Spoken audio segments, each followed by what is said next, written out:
everyone, Effie here. Today I'm going to make this Thanksgiving card using a combination of our Pragmatic Wreaths and Autumn Foliage layering stamp sets. So I'm going to start off by stamping the stems for our Pragmatic Wreaths in our warm hazelnut dye ink. Then I'm going to go ahead and stamp the blooms using our peach blossom dye ink. Now for the blooms I'm going to double stamp them to get a nice crisp impression. Then there are these additional elements that you can stamp on the wreaths, and I'm going to stamp this using our lipstick red ink.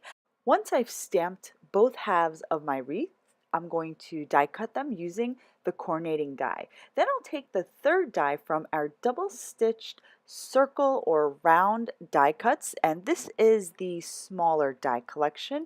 And I'll just use this die to create a round die cut onto some white cardstock. Then I'm going to start doing some ink blending using a combination of our Peach Blossom dye ink, Amber Citrine, Spice Chai, Aspen Cocoa, and Valentine red inks. I'll use my stencil brushes to get some smooth ink blending onto my round die cut. Now, when you use these stencil brushes, you want to make sure you start off the actual panel that you want to add your color to. So what I did was I dipped my brush into the ink, then I blended that brush onto the scrap paper that you see in the video, and then I started blending onto my round die cut. Then actually I switched to a mini ink blender for my last few colors to get a deeper color. Then I had some of our autumn foliage stamps already stamped out. I will link the video that I created these leaves in the description box below. After I've gathered all of my elements, I set them aside, and now I took a moss green card base and I started stamping some of the autumn foliage images right onto the card base with our Everglade moss dye ink. Now I'm going to use a combination of the different layers of leaf images from our autumn foliage set. There are some solid images, which are the first layers for the leaves in the set. Then I took the second layers, and those have kind of an abstract feel to them. So I went ahead and stamped a few of those onto my base as well. And I left a little bit of that center bare because my round die cut is going to go over that area. And I really just love the tone-on-tone look that I got with stamping the Everglade moss onto this green cardstock. Once I finish stamping my background, I'm going to take this banner from our Thankful Cornucopia set, and I'm going to stamp my sentiment, Happy Thanksgiving, in our dark roast, and I believe it's Aspen Cocoa dye inks. After I've stamped my sentiment banner, I'm going to die cut it using the coordinating die.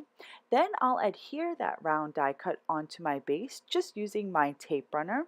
Next, I'm going to pop up my wreaths using some dimensional foam tape, and I'm going to position them around my die cut. Once my half wreaths are positioned onto my base, I'm going to start adhering down my leaves, and I'm going to create a laurel-like effect. So I'll start by popping up a larger maple leaf in the center, and then I'm going to add 2 additional leaves on either side, and then I'll do the same thing for the bottom portion of my wreath.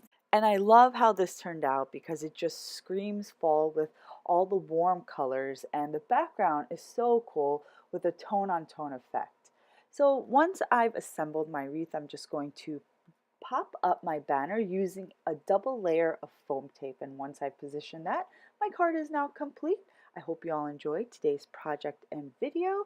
I also made a second card that's similar in layout to this card, but I just used a different color palette. For this second card, I just blended some bright emerald onto the background of that round die cut window, and then I just used white cardstock for my base, stamped some leaves onto the card base with warm hazelnut dye ink, and then created a leaf laurel around the die cut. So here are 2 card examples using the same stamps. Thank you so much for stopping by. I will see you guys next time. Bye!